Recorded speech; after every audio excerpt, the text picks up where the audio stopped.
Assalamualaikum warahmatullahi wabarakatuh.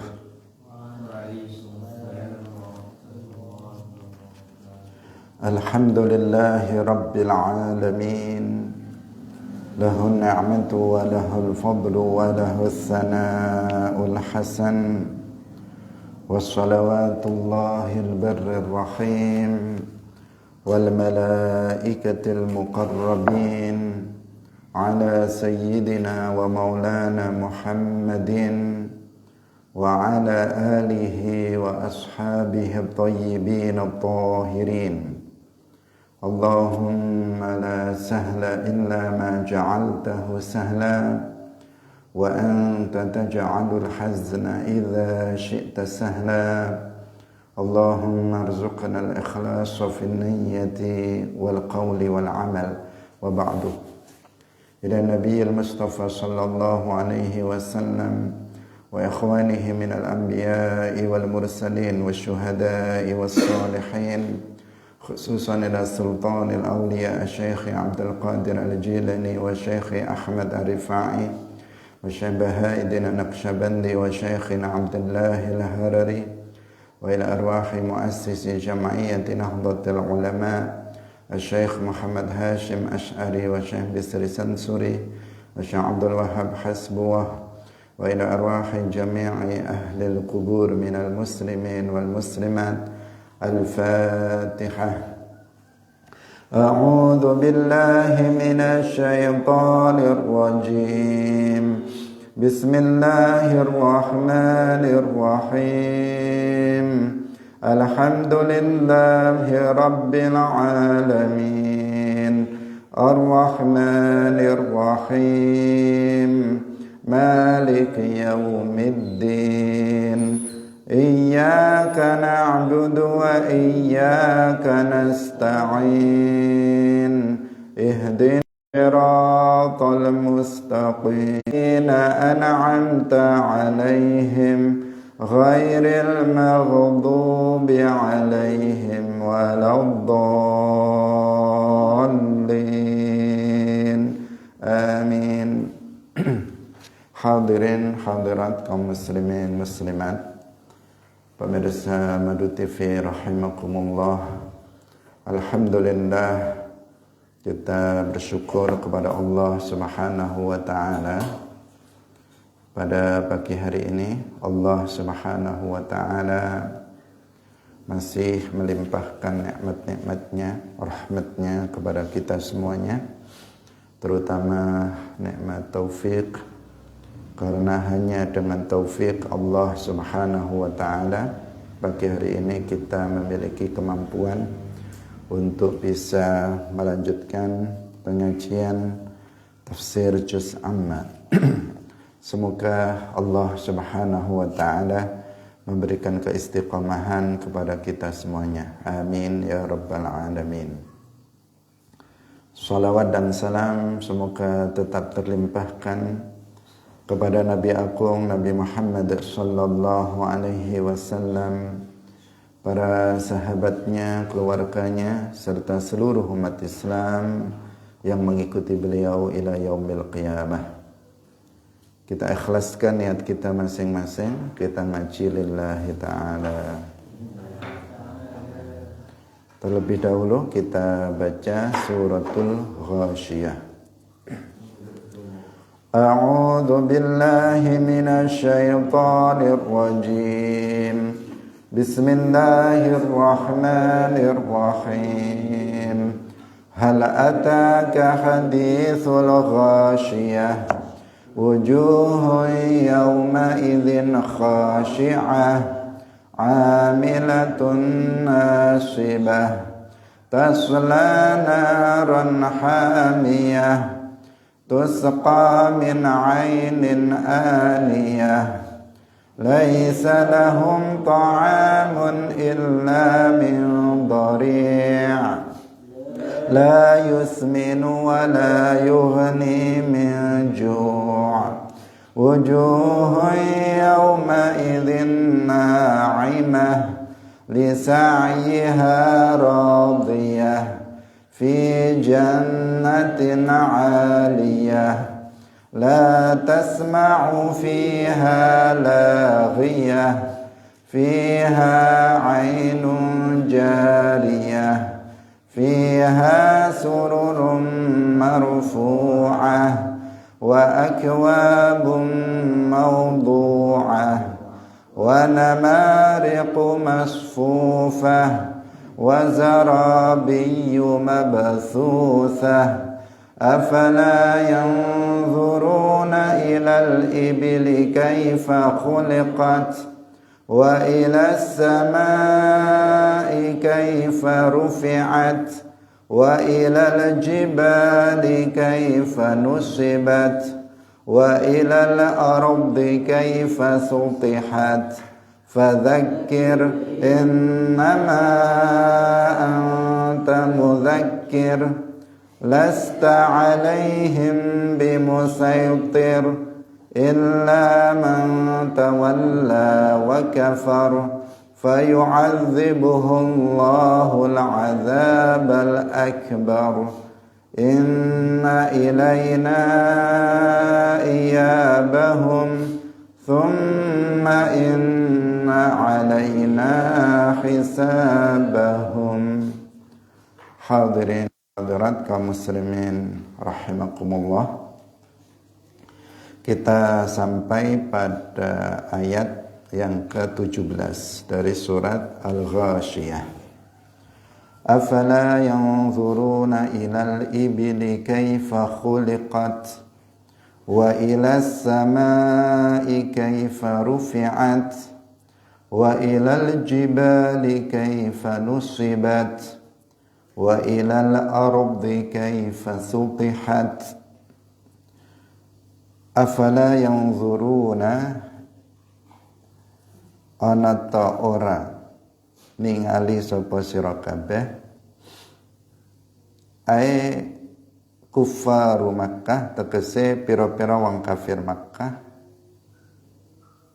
nazara atibarin kelawan ningali amrih pelajaran ilal ibili maring unta kaifa halih kaya apa khuliqat wis den ciptaaken apa al ibil.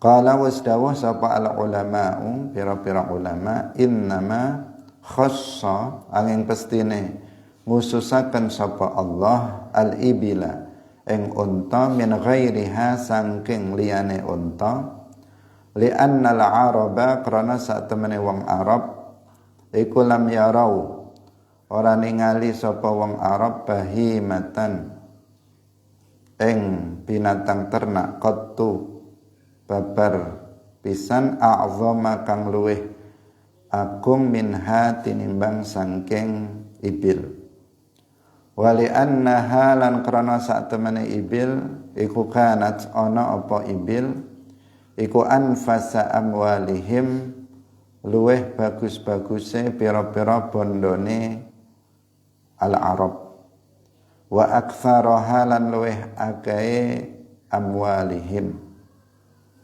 la tufariquhum ora pisah apa ibil ing al-Arab wala yufariqunaha lan ora misah sapa al-Arab ing ibil fayulakhizuna mangko nuli merhatiaken sapa al-Arab fiha ing dalam al-ibil al-ibara ing pira-pira pelajaran adallata kang nutuhaken ala qudratil khaliqi ing atase kekuasaane al-khaliq Allah min ikhraji labaniha nyatane saking ngetokaken susune al-ibil min baini farthin wa damin saking di antarane kotoran lan getih wa ilas samai kaifa rufi'at wa ilas samai lan maring langit kaifa halih kaya apa rufi'at dan angkat apa langit minal ardi saking bumi hatta la yanalaha sehingga ora merkolah ing langit apa syai'un suwiji-wiji bi ghairi amdin kelawan tanpa cagak.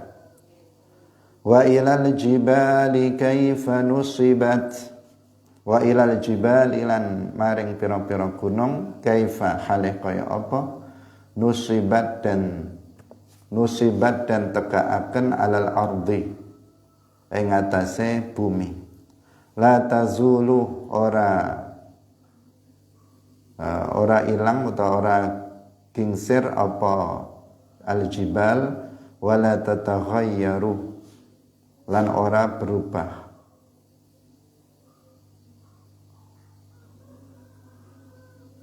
La tazulu atau al-ardu gitu ya. Wala tataghayyaru lan ora berubah. Maksudnya tidak ora pindah-pindah apa al-ard. Wa ilal ardi kaifa sutihat. Lan maring bumi kaifa halih kaya apa sutihat den luasaken apa al-ardu. Wusi'at tegese den luasaken apa al-ardu. Laisa ma'nahu ora ana utawi maknane sutihat murabba'at asyakli persegi 4 bentuke. Bal hiya bali utawi al-ardu iku muttasa'atun dan luasaken lau asbahat senajan serupa apa al-ardu al-qurata ing bola. Al-qawlu utawi pendapat bi annaha kelawan sak temene al-ardu iku kurawiyatun kampung so bola ingkana lamun ana apa qaul iku litakribi kanggo pendekatan la yunafi iku ora nafeaken apa alqaul ma ing barang warata kang wis tumeka apa ma fin nususi ing dalam pira-pira nas. Hadirin rahimakumullah, seperti yang ada dalam surah-surah sebelumnya, di dalam ayat ini juga ada ayat-ayat yang memerintahkan kepada umat manusia untuk menggunakan akalnya di dalam berpikir, untuk memikirkan makhluk dalam rangka mengenal Allah Subhanahu wa ta'ala, untuk memikirkan makhluk untuk mengetahui bahwasanya Allah Subhanahu wa ta'ala itu ada, dan bahwa Allah Subhanahu wa ta'ala pencipta alam semesta ini itu maha kuasa. Nah, dengan kita berpikir maka kita akan menyimpulkan kesimpulan yang seperti itu, kesimpulan bahwa Allah ada, bahwa Allah Subhanahu wa ta'ala itu maha kuasa. Nah, karena ini sangat penting ketika seseorang itu sudah memiliki keyakinan bahwa Allah itu ada, bahwa Allah Subhanahu wa ta'ala itu maha kuasa, maka dia akan bisa beriman kepada Allah Subhanahu wa ta'ala, bisa beriman kepada adanya hari akhir, beriman kepada adanya hari kiamat, adanya hari kebangkitan, dan seterusnya. Dengan seseorang berpikir kemudian menyimpulkan sebuah kesimpulan, Allah itu ada, Allah itu maha kuasa. Karena kalau kita memikirkan alam semesta ini, gak bisa tidak kecuali kita menyimpulkan Allah itu maha kuasa. Karena gak mungkin alam semesta yang begitu luar biasa ini diciptakan oleh zat yang lemah. Jangankan kita memikirkan langit, kita memikirkan bumi, memikirkan lautan, memikirkan apa yang kita lihat di depan mata kita saja, Misalnya manusia, apapun yang terlihat di depan mata kita, itu saja kesimpulannya pasti Allah Subhanahu wa taala itu maha kuasa. Sehingga ketika Allah itu maha kuasa, maka Allah maha kuasa juga untuk kemudian membangkitkan manusia nanti pada hari kiamat dari kematiannya untuk dihisab dan untuk mempertanggungjawabkan setiap amal perbuatan yang dilakukannya di dunia. Karena itu at-tafakkur fi khalqillah, berpikir tentang makhluk Allah, ini sesuatu hal yang sangat penting. Nah, sesuatu hal yang sangat penting, bahkan dalam juz amma beberapa surah yang sudah kita baca dan yang akan kita baca, mulai dari surah An-Naba, di situ kita sudah diajak untuk berpikir, diperintahkan kita untuk memikirkan alam semesta ini.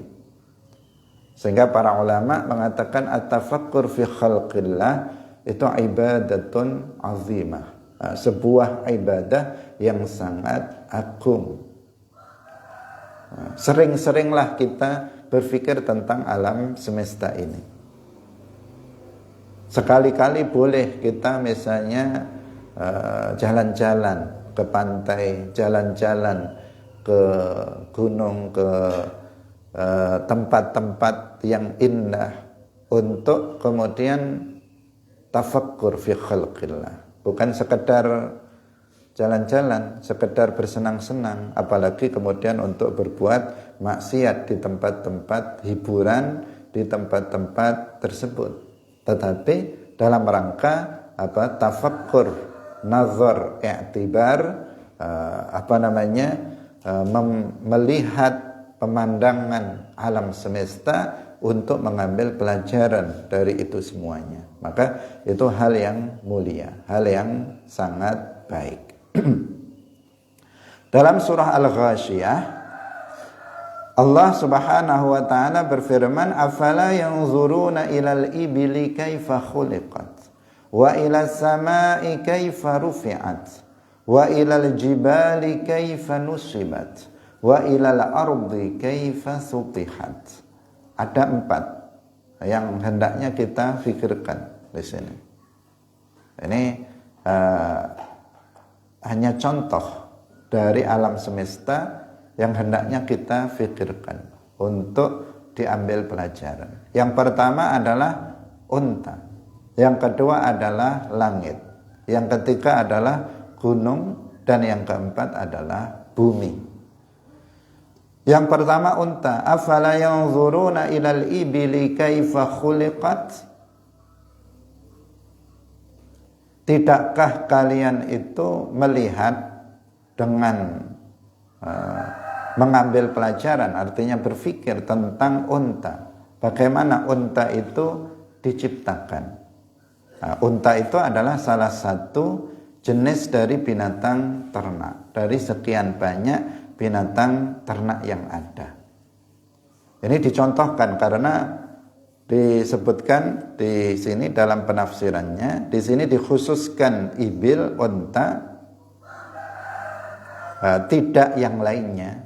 Padahal ada sapi, padahal ada kambing, dan ada binatang-binatang ternak yang lainnya. Tetapi dalam ayat ini yang disebutkan adalah al-ibil. Tidak dikatakan misalnya afala yanzuruna ilal baqari kaifa khuliqat atau ilal ghanami kaifa khuliqat. Tidak seperti itu, tetapi ilal ibili kaifa khuliqat. Kenapa? Dijelaskan karena diantaranya karena memang unta ini kalau orang Arab, ini kan Al-Quran diturunkan di saat itu kepada orang Arab. Unta ini adalah harta yang paling berharga bagi orang-orang Arab ketika itu. Dan unta ini yang paling banyak. Ada kambing, kalau sapi di Arab mungkin ada sekarang, tetapi tidak sebanyak unta. Kambing ada tetapi tidak sebanyak unta. Unta ini yang paling banyak dan senantiasa bersama mereka. Senantiasa bersama mereka. Karena ini adalah harta yang paling berharga bagi orang-orang Makkah atau ketika itu orang-orang Arab ketika itu yang sehingga dikhususkan unta dari selainnya. Karena yang banyak itu unta ya yang difikirkan unta. Kalau misalnya yang dibuat itu sapi misalnya, maka mereka akan lihat sapi di mana ketika itu, ya kan repot. Langsung yang bisa dilihat oleh mereka, apa yang ada di sekitar mereka saja yang difikirkan. Yang ada di tengah-tengah mereka, itu yang paling banyak dari harta yang mereka miliki, itu adalah unta. Di samping memang unta ini sesuatu binatang ternak yang luar biasa, karena semuanya bisa dimanfaatkan dari unta. Jadi unta ini dia bisa dimakan dagingnya, bisa diminum susunya. Kemudian unta ini juga bisa dijadikan sebagai kendaraan. Unta ini bisa dijadikan sebagai alat transportasi, bisa dijadikan sebagai alat pengangkut barang, dan seterusnya. Jadi untuk transportasi orang, kalau sekarang misalnya mobil untuk transportasi bus dan sebagainya bisa pakai itu. Untuk alat muat barang-barang juga bisa pakai unta.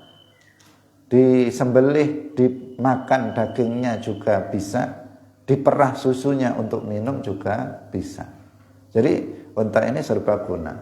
Serba manfaatnya sangat banyak. Tetapi pengkhususan agar berpikir tentang unta, maka ini dikarenakan unta itu adalah yang paling banyak, yang senantiasa ada bersama orang-orang Arab ketika itu.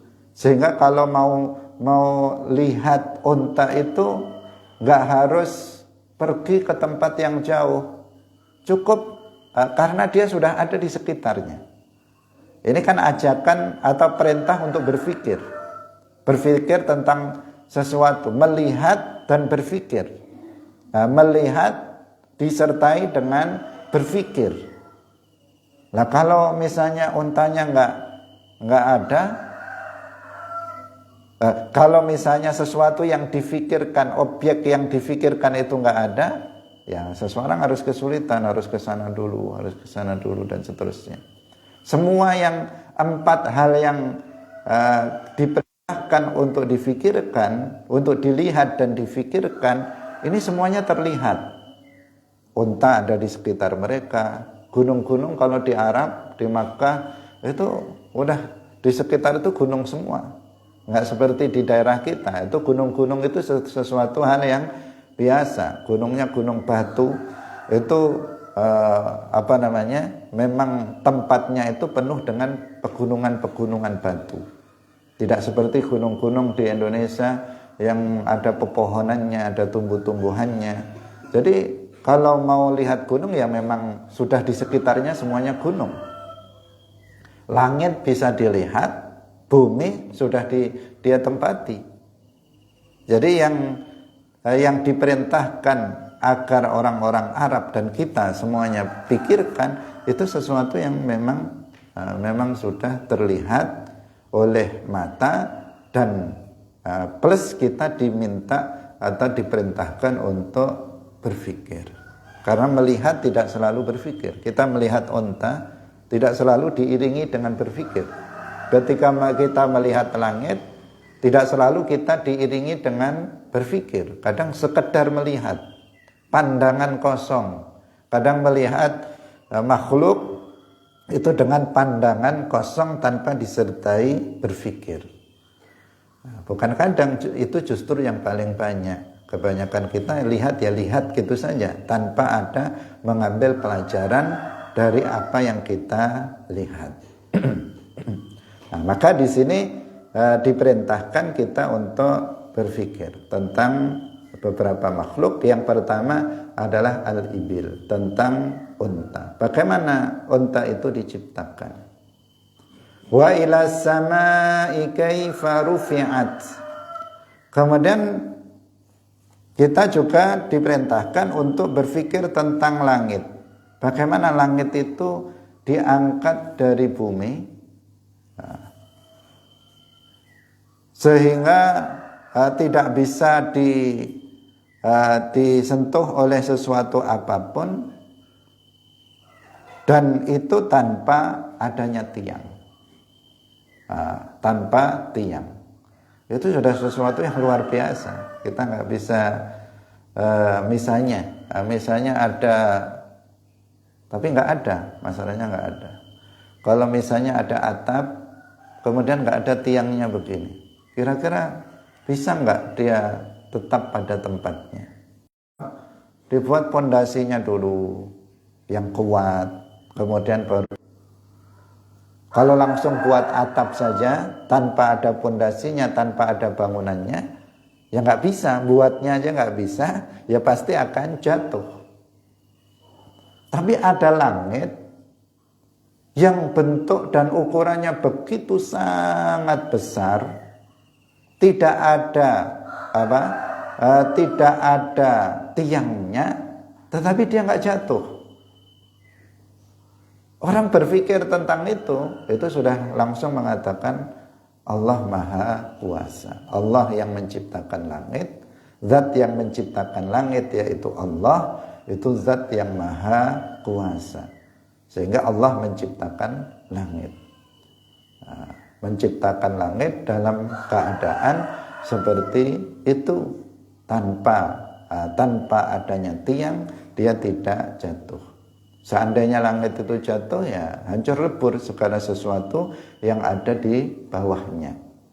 Tetapi Allah Maha Kuasa menciptakan langit yang tanpa tiang, yang ditinggikan sangat tinggi, yang apabila kita ingin sampai kepadanya membutuhkan perjalanan 500 tahun perjalanan yang sangat tinggi, sehingga tidak bisa disentuh oleh apapun, oleh manusia dan makhluk-makhluk yang lainnya. Wa ilal jibali kaifa nusibat. Dan pandanglah dengan berpikir, yaitu kepada gunung-gunung. Bagaimana gunung-gunung itu ditegakkan di atas bumi, sehingga bumi ini tetap tegak. Kemarin kita jelaskan di surah sebelumnya bahwa gunung-gunung itu fungsinya itu adalah sebagai pakunya bumi, pasaknya bumi, sehingga bumi itu tidak bergeser, bumi itu tidak bergerak. Itu karena ada pakunya bumi, yaitu al-jibal, yaitu gunung-gunung itu. Itu saja terkadang masih bergerak bumi, terjadi gempa bumi yang menelan banyak sekali korban. Banyak yang mati, bergerak sendiri, sedikit saja sudah banyak yang mati. Seandainya tidak ada gunung-gunung itu, maka bisa bumi itu tidak stabil. Jika tidak stabil, maka tidak akan layak untuk dihuni oleh manusia. Dan itu semuanya adalah sebagai tanda kekuasaan Allah Subhanahu wa ta'ala. Itu fungsinya gunung. Ini sudah pernah kita bahas tentang masalah ini. Karena bumi itu diam, bumi itu tidak bergerak. Tidak seperti yang dikatakan oleh sebagian ilmuwan bahwa dia bergerak. Gunung itu sebagai pemantik bumi agar dia tidak bergeser dan dia tidak bergerak-gerak, tidak berubah-ubah. Wa ilal ardi kaifa sutihat. Dan pandanglah kepada bumi dengan pandangan berpikir, kaifa sutihat, bagaimana bumi itu diluaskan. Sutihat di sini artinya wusiat, biasa dimaknai dihamparkan. Bagaimana bumi itu dihamparkan. Tetapi di sini ada penjelasan bahwa bukan berarti bahwa bumi itu bentuknya persegi empat. Karena kalau memaknai makna zahir, dipahami secara zahir dari kalimat sutihat, sutihat itu diluaskan atau dihamparkan, itu bisa menimbulkan persepsi bahwasanya bumi itu bentuknya persegi empat. Tidak menunjukkan itu. Jadi wusiat itu tidak menunjukkan bahwa bumi bentuknya persegi empat. Karena bumi itu bentuknya bulat. Tetapi bulatnya tidak seperti bulatnya bola. Bulatnya bukan bulat seser. Kalau orang Jawa bulat seser. Bulat seser itu kayak bola. Kalau sekarang digambarkan itu namanya globe, ya. Itu bulat lat itu seperti bola yang ditendang-tendang itu. Tidak seperti itu, bulat, tetapi bulatnya nggak seperti itu, bulatnya seperti bulat telur, dan yang dihuni adalah di bagian atas bumi. Jadi bumi itu bulat, tetapi bulatnya tidak seperti bulat. Tetapi kalau ada orang bilang bumi bulat, itu tidak apa-apa, itu tidak bertentangan dengan nas-nas yang menunjukkan bahwa bumi itu bulatnya bulat telur. Jadi kan bulat itu macam-macam. Kalau dibilang bulat nggak masalah, maksudnya bulatnya adalah tidak seperti bulatnya bola. Dikatakan di sini untuk litakrib. Pendapat yang mengatakan bahwa bumi itu kurawiyah, jika itu untuk litakrib, itu tidak bertentangan dengan nas-nas yang menjelaskan tentang bentuk bumi. Hadirin yang dirahmati oleh Allah Subhanahu wa ta'ala. Telah kita jelaskan di awal bahwa Al-Quran itu hakiki. Al-ilmul hakiki itu adalah Al-Quran. Jadi apa yang dikabarkan oleh Al-Quran tentang alam semesta ini, maka itulah yang benar. Sementara yang dijelaskan oleh para ilmuwan dengan teori-teori mereka tentang alam semesta, maka jika sesuai dengan Al-Quran bisa diterima. Tetapi jika tidak sesuai dengan Al-Quran, bertentangan dengan konsep Al-Quran, maka teori-teori itu tidak bisa untuk kita gunakan. Nah, kita buang saja teori itu, karena teori itu bertentangan dengan nas Al-Quran. Seperti yang telah kita jelaskan banyak dalam surah-surah sebelumnya. Ternyata ada hasil-hasil penelitian, yaitu sebuah teori ilmiah, itu yang kemudian ternyata bertentangan dengan Al-Quran. Yang seperti itu jangan dipakai, jangan diambil. Karena teori seperti itu jelas teori yang keliru, dan jelas teori seperti itu nanti akan dibantah oleh teori lain berikutnya. Karena teori itu kan hasil penelitian. Jadi teori itu adalah kesimpulan dari sebuah penelitian. Dan penelitian itu dasarnya adalah hipotesis. Hipotesis itu percobaan-percobaan yang bersifat zon, sangkaan-sangkaan.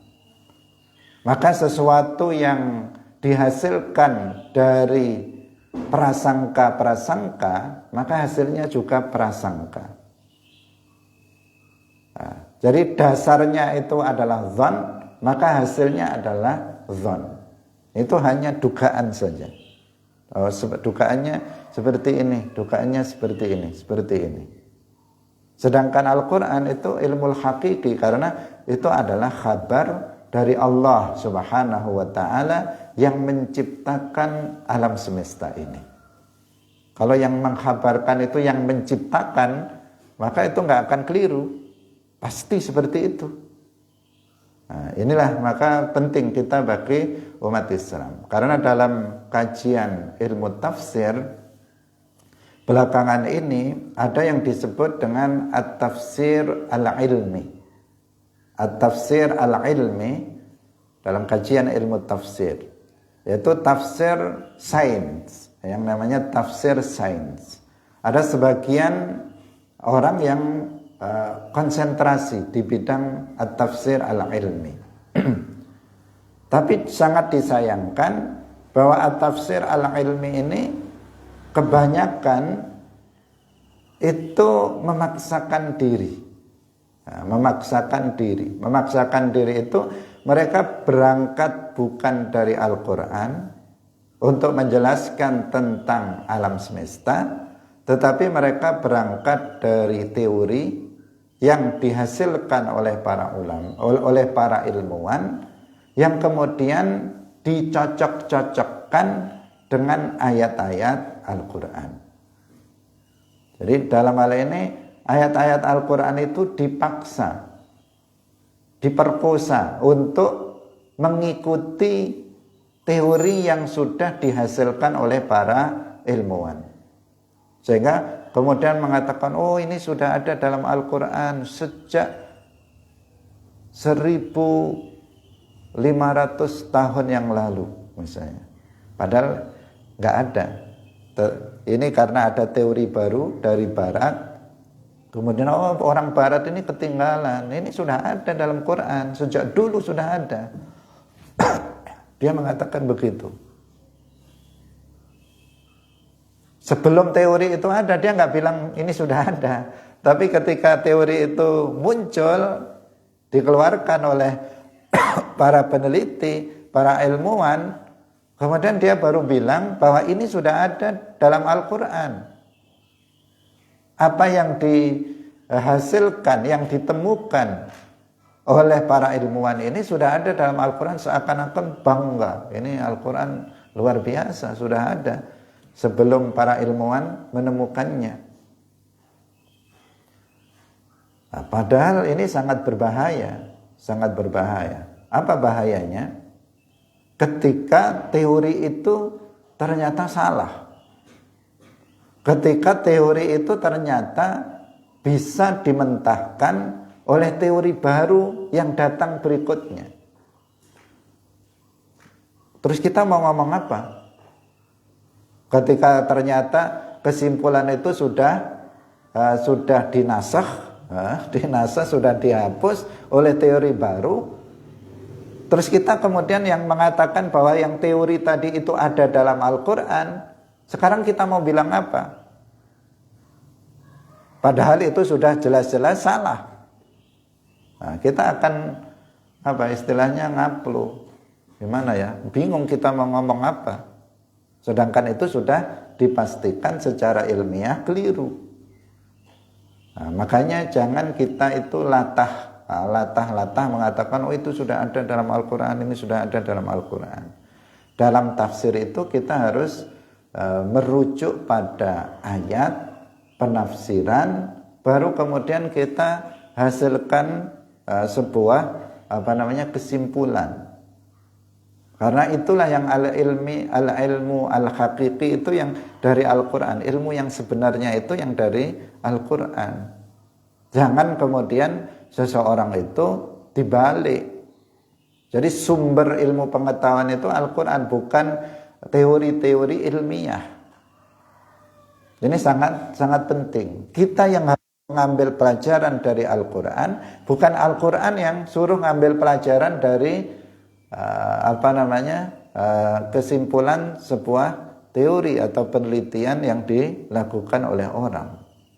Karena ini jumlahnya sangat banyak dan kita sudah bahas dalam pertemuan-pertemuan sebelumnya. Sudah banyak kita jelaskan tentang teori-teori, termasuk teori penciptaan makhluk.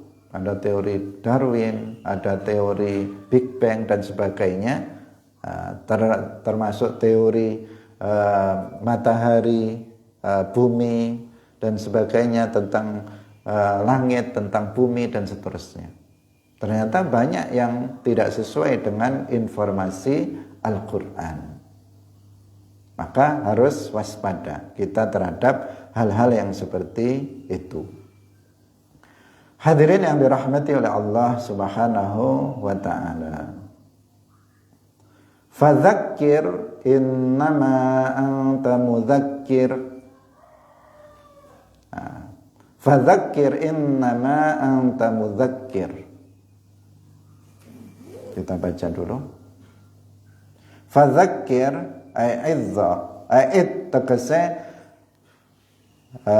aweo nasihat sapa sira. Innama anta mudzakir, angin pestine utawi sira Muhammad iku mudzakir ai wa'idun wong kang aweh nasihat. Walam yakun lan ora ana khina idzin ing dalem mangkono-mangkono mangsa umirat dan perintahaken sapa Kanjeng Nabi bi ghairi tazkiri kelawan sakliyane aweh peringatan utawa aweh nasihat. Wa yadullu alaihi lan nuduhaken alaihi ing atase iku mau qauluhu dawe Allah taala lasta alaihim bimusaitir ay bimusallatin. Tegese kelawan wong kang nguasai fataqtulahum nuli matani sapa sira ing wong-wong kafir utawa wa taqrahahum lan maksa sapa sira ing wong kafir alal imani ing atase iman. Thumma nasakhatha nuli ngapus utawa nasakh apa ing ayah apa ayatus saifi ayat pedang ayat perintah perang. Illa lakin tetapi ini mangtawalla wong kang berpaling sapa man a'rada tegese wong kang berpaling sapa man anil imani saking iman wa kafara lan kufur bil qur'ani kelawan al-Qur'an fayu'adzibuhullahu mongko bakal ngazab ing man sapa Allahu Gusti Allah al-azaba ing azab al-akbar kang luweh gedhe. Wa huwa lan utawi al-azab al-akbar iku ayudkhilahu yanta mlebokaken sapa Allah ing man jahannama ing jahannam. Wa dzalika lan utawi mangkon-mangkon iku annahum sak temene wong-wong kafir iku qad udzibu teman-teman wis den siksa sapa wong-wong kafir fid dunya ing dalam donya bil ju'i kelawan luwe wal qatli lan ten pateni wal asri lan ten tawan fakana lan ana mongko ana apa azab jahannam huwa utawi azabul jahannam iku al akbaru luwe gedhe. Al kuffaru lan utawi wong-wong kafir iku udzibu dan siksa sapa al kuffar fid dunya ing dalam donya. Alaisa anata ora sapa ru'asaul kuffari pira-pira pemimpine wong kafir kutilu ten pateni sapa ru'asaul kafir fi badrin ing dalam perang Badar. Waman lan wong kana kang ana sapa man ala tariqihim ing atase dalane wong-wong kafir fi syirki ing dalam kesyirikan. Udzibu dan siksa sapa wong-wong kafir man kana ala tariqihim bil majaati kelawan kelaparan ba'daan unziru ing dalam sause yen toten wai peringatan sapa man kana ala tariqihim falam yaqbalu mongko ora padha nrimo sapa wong-wong kafir mau. Inna ilaina iyabahum thumma inna alaina hisabahum. Inna ilaina satemene maring kita iya bahum ai ruju'ahum tegese baline wong-wong kafir wa masirahum lan nggon dadine wong-wong kafir ba'dal mauti ing dalem sakwuse mati. Thumma inna alaina hisabahum qala wasdawah sapa muqatil ay jazaahum tegese piwalese wong-wong kafir mau. Hadirin rahimakumullah, fadzakir innama anta mudzakir lasta alaihim bimusaitir illa man tawalla wa kafar fayu'adzibuhu Allahul 'adzabal akbar. Berikanlah nasihat, berikanlah peringatan wahai Muhammad. Innama anta mudzakir. Sesungguhnya kamu itu hanya mudzakir, hanya pemberi nasihat, pemberi peringatan. Jadi ini di Makkah, ya, ini di Makkah. Ayat ini ayat yang sama seperti ayat la ikraha fiddin. La ikraha fiddin. Sebagian ulama mengatakan ayat ini ayat sebelum turunnya ayatul qital atau ayatus saif. Yaitu ketika masih di Makkah. Karena dalam periode Makkah, dalam periode dakwah di Makkah, Nabi Shallallahu Alaihi Wasallam itu tidak diberikan izin untuk memerangi orang-orang kafir. Nabi diperintahkan untuk memaafkan segala bentuk perlakuan jahat yang dilakukan oleh orang-orang kafir terhadap beliau, itu tidak dibalas dengan perbuatan yang serupa. Beliau memaafkan setiap perlakuan. Nabi dicaci, Nabi dihina, Nabi dilempari kotoran, diludahi dan sebagainya. Itu tidak dibalas dengan perbuatan yang serupa. Kenapa? Karena nggak ada perintah untuk itu. Perintahnya bahwa Nabi itu hanya seorang mudzakir, beliau itu hanya menyampaikan, beliau peringatan. Kalau itu sudah dilakukan dan mereka tidak mengambil pelajaran dari nasihat Nabi, maka itu bukan urusan Nabi. Allah yang memberikan hidayah seseorang. Allah yang menjadikan seseorang itu, Allah yang mentakdirkan seseorang itu tetap dalam kekufurannya atau dia beriman kepada Allah Subhanahu wa ta'ala. Tugasnya Nabi wa'id, beliau mudzakir, beliau hanya menyampaikan, memberikan nasihat kepada orang-orang kafir agar mereka mau masuk ke dalam agama Islam, agar mereka mau taat terhadap Islam. Itu tugasnya hanya itu, tidak lebih dari itu. Innama anta mudzakir. Para ulama mengatakan ayat ini itu dinasakh dengan ayatus saif atau ayatul qital, yaitu ayat pedang, ayat yang memerintahkan kepada umat Islam untuk memerangi orang-orang kafir. Setelah Nabi hijrah ke Al-Madinah Al-Munawwarah, kemudian tidak selang lama tahun kedua Hijriah itu terjadi perang Badar. Karena ketika itu sudah turun ayatul qital, ayat perintah berperang itu sudah turun, sehingga kemudian Nabi Shallallahu Alaihi Wasallam itu memerangi orang-orang kafir Quraisy dalam perang Badar. Kemudian terjadi perang-perang yang lain, perang Uhud dan seterusnya, termasuk ayat la ikraha fiddin. Tidak ada paksaan dalam beragama. Itu kapan? Ketika di saat di Makkah. Maka kalau pada hari ini ada orang menggunakan ayat la ikraha fiddin untuk mengatakan nggak ada paksaan dalam beragama, itu tidak benar. Itu tidak benar.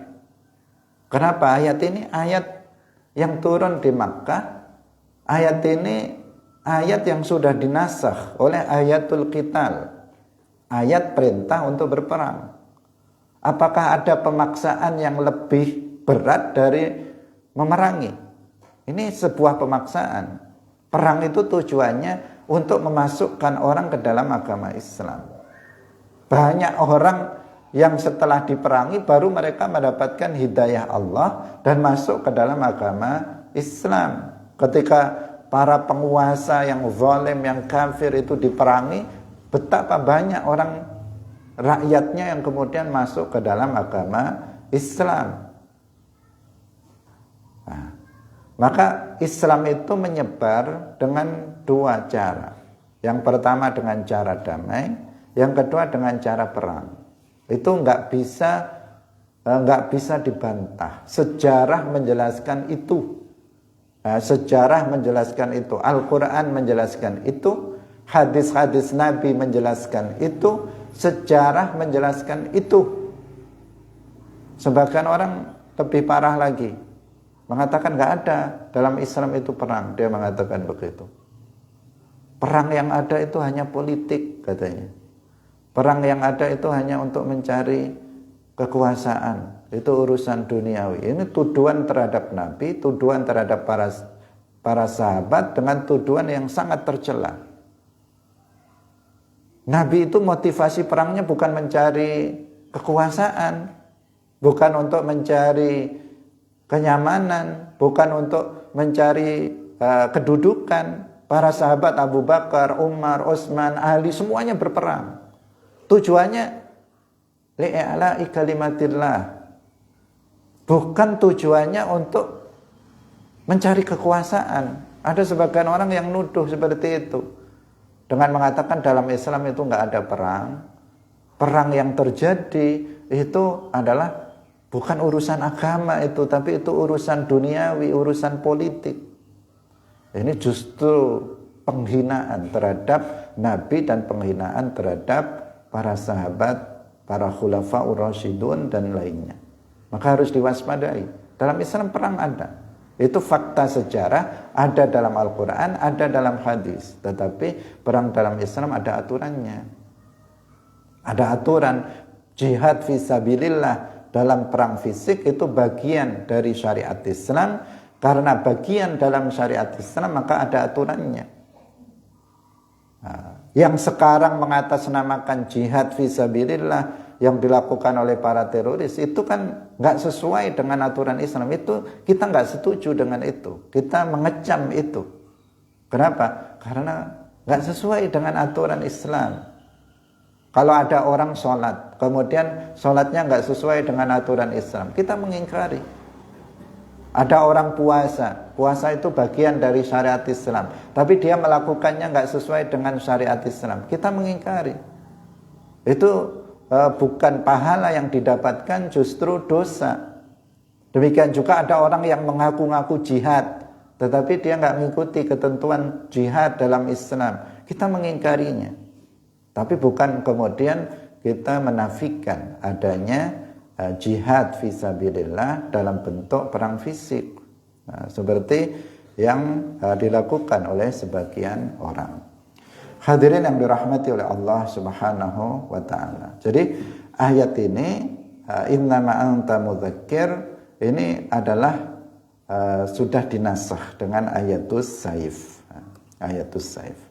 Jadi lasta alaihim bimusaitir artinya bahwa memang Nabi ketika itu tidak boleh memaksa memerangi orang-orang kafir untuk masuk ke dalam agama Islam ketika masih di Makkah. Tetapi kemudian ayat ini, dua ayat ini dinasakh oleh ayatul qital. Illa man tawalla wa kafar, tetapi orang-orang yang berpaling dari keimanan dan kufur terhadap Al-Quran, kemudian apa? Fayu'adzibuhullahu al-'adzabal akbar. Allah akan mengazabnya dengan azab yang lebih besar. Tadi di sini bertanya kenapa kok al-'adzabal akbar, bukan al-'adzabal kabir? Tapi akbar itu seperti ada perbandingan. Nah, iya, karena di sini ada dua azab, azab dunia dan azab akhirat. Bahwa orang-orang kafir Makkah yang ketika Nabi di Makkah itu dihina, dicaci, disakiti, kemudian mereka kan dapat azab. Azab di dunia dan juga azab di akhirat yang lebih besar. Azab Jahannam ini yang al-azab al-akbar. Karena di dunia mereka juga diazab. Abu Jahal dan tokoh-tokoh kafir Quraisy dalam perang Badar mereka terbunuh. Itu azab al-azab dunia. Dalam perang Badar itu kan ada 70 orang kafir yang mati. Dan yang mati itu penggede-penggede dari orang-orang kafir Quraisy diantaranya. Diantaranya ada Abu Jahal. Itu mati dalam perang Badar. Orang yang paling memusuhi Nabi mati dalam perang Badar. Utbah bin Rabi'ah. Kemudian ada Umayyah bin Khalaf. Itu para pembesar kafir Quraisy diazab di dunia dengan mereka mati dalam perang Badar. Itu azab yang di dunia. Makanya ada istilah al-azabul akbar, karena mereka orang-orang kafir ini mereka akan diazab dengan azab yang lebih berat nanti di akhirat, yaitu di neraka Jahannam. Itu maksudnya. Nah, kemudian juga mereka ada azab dunia, selain mereka terbunuh juga mereka sebagian ada yang diazab dengan kelaparan, diazab dengan mereka kemudian ditawan dan seterusnya. Inna ilaina iyabahum thumma inna alaina hisabahum. Artinya semua nanti akan mati dan semuanya akan mendapatkan balasan dari setiap amal yang dilakukannya. Termasuk di sini adalah orang-orang kafir, mereka pada akhirnya akan mati dan mereka nanti akan dihisab dan mendapatkan balasan atas kekufuran yang mereka lakukan. Nah, waktu sudah lewat. Semoga bermanfaat apa yang kita kaji pada pagi hari ini. Barakallahu fikum wallahul muwaffiq ila aqwamit thoriq. Wassalamualaikum warahmatullahi wabarakatuh. La ilaha illallah. Allahumma salli ala sayyidina Muhammad wa ala alihi wa sahbihi wa sallim. Rabbi ghfirli wa liwalidayya wa lil mu'minina wal mu'minat.